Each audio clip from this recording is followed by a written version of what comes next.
lovely and darling viewers, it's Jen here at Check Her Joy. Today I'm reviewing American Dreamer by Adriana Herrera, and I listened to the audiobook for this, which is narrated by Sean Crisden. Hopefully I pronounced those names correctly. They are down in the description below.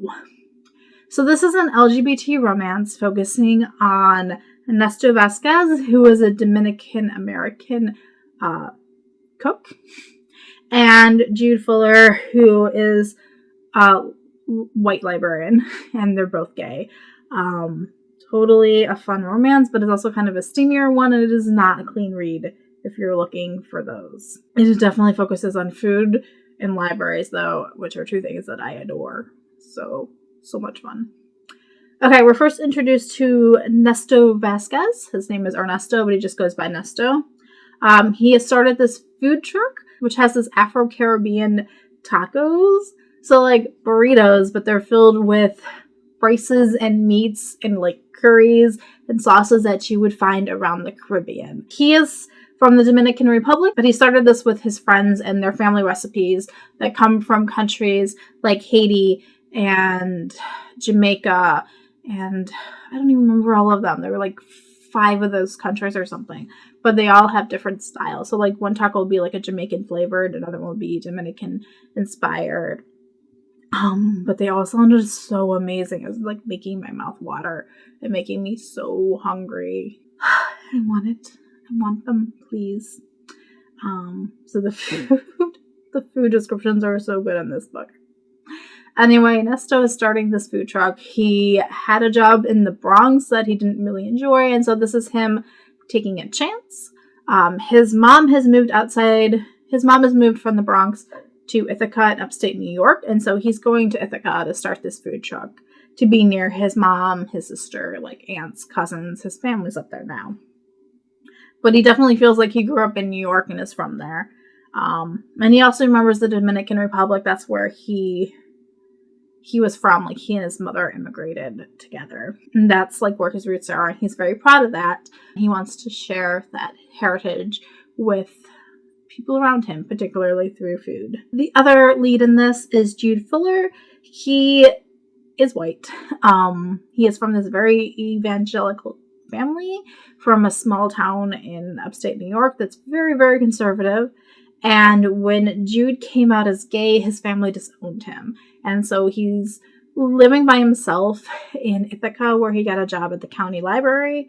And he's feeling proud about where he is now and like comfortable, but he's also feeling kind of alone and doesn't really trust others. He's like out, and there's like an LGBT community in Ithaca that he's part of, but like he's not dating. That is until he meets Nesto. Jude's real passion project, like he's a youth services librarian, so he deals with teens, and his passion project is starting up this mobile library that would travel to the smaller rural towns in the county that like the kids can't always get to the library on their own, or the libraries that are in their schools might be very conservative and very restrictive in what they can check out. It's also hard to check out books about like queer issues and more sensitive topics when you're in a small town and the librarians know you and your parents. And so he wants to give them an option where they could have more books, more variety of topics, getting to look at social justice issues and like people from different backgrounds, sexuality, but also things like feminism, or like having more Black authors or more brown authors or from like Asia, like exposing them to more and giving them more options.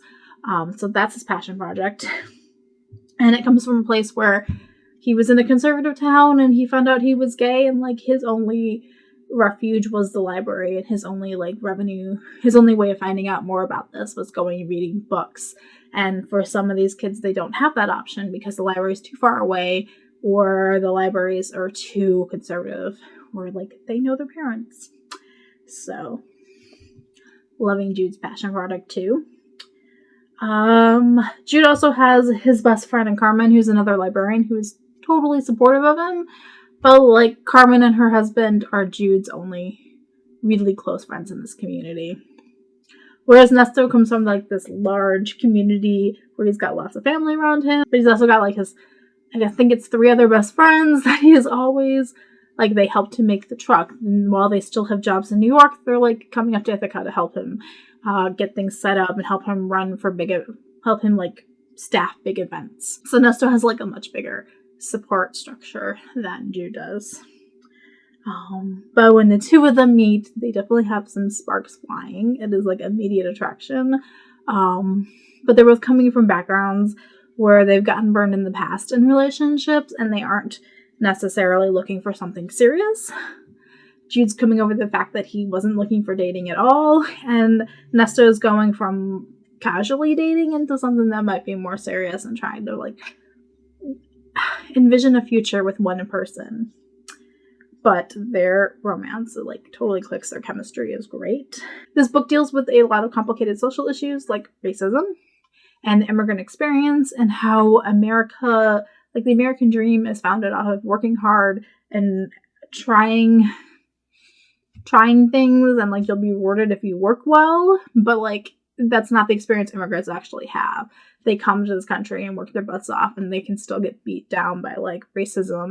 It deals with homophobia and stuff like the evangelical church and very conservative churches that aren't open to other people who are not like within a specific, like you have to come to these churches already perfect kind of a thing. So lots of social issues happening. There's like a bit of the poverty thing and like access to information with Jude's mobile library idea. But yeah, mostly we're focusing on the food truck. So good. And Nesto's like constantly coming up with schemes. Let's see. Oh, they also both have a common enemy in this one woman, Misty, who's like 50 and white, and her husband has like all these connections in the community, and Misty is using that to do whatever she wants, basically. Like, she works part-time at the library, but she's in charge of like grant running and stuff, and so Jude has to go through her to get his project approved, and she doesn't approve of it. So he's really fighting Misty to get the approval so we can go to the board and get money and find funding. But then we also have Misty's son, who's starting this competing food truck, which is gourmet grilled cheese, but it's not good grilled cheese. Her son's truck is apparently really bad grilled cheese, and he doesn't have a very good work ethic. He shows up whenever he wants to. Opens the truck kind of willy-nilly. So Misty's trying to give her son all these spots in all these different locations in town, different spots at food festivals, and all the while trying to shut Nesto's food truck down in the process. And we're not really sure if it's just because she wants her son to succeed, and so she's going to sabotage anybody, or if she really is anti-gay and racist too. At least intentionally. She's definitely acting very racist and very homophobic. So this is a horrible villain. On the whole, though, I really super love these two guys. I love their relationship. The sex scenes are definitely in here. They're definitely very graphic. I ended up listening to them on double time to like speed them up and make them faster. But honestly, you could probably skip them. And if I weren't listening to an audiobook and can just see where they ended in a physical book, I would probably have skipped them totally. There's some character development happening within those scenes, but not enough that like you couldn't have gotten it reading before and after them having sex. So if you're super not into graphic sex, you could skip those scenes and still get the gist of the story, which is otherwise absolutely fantastic. So I ended up giving this, I'm going to go with 4 out of 5 stars. I do recommend American Dreamer by Adriana Herrera, so totally check that out. Yeah, peace out. I love you guys, and keep reading. Bye.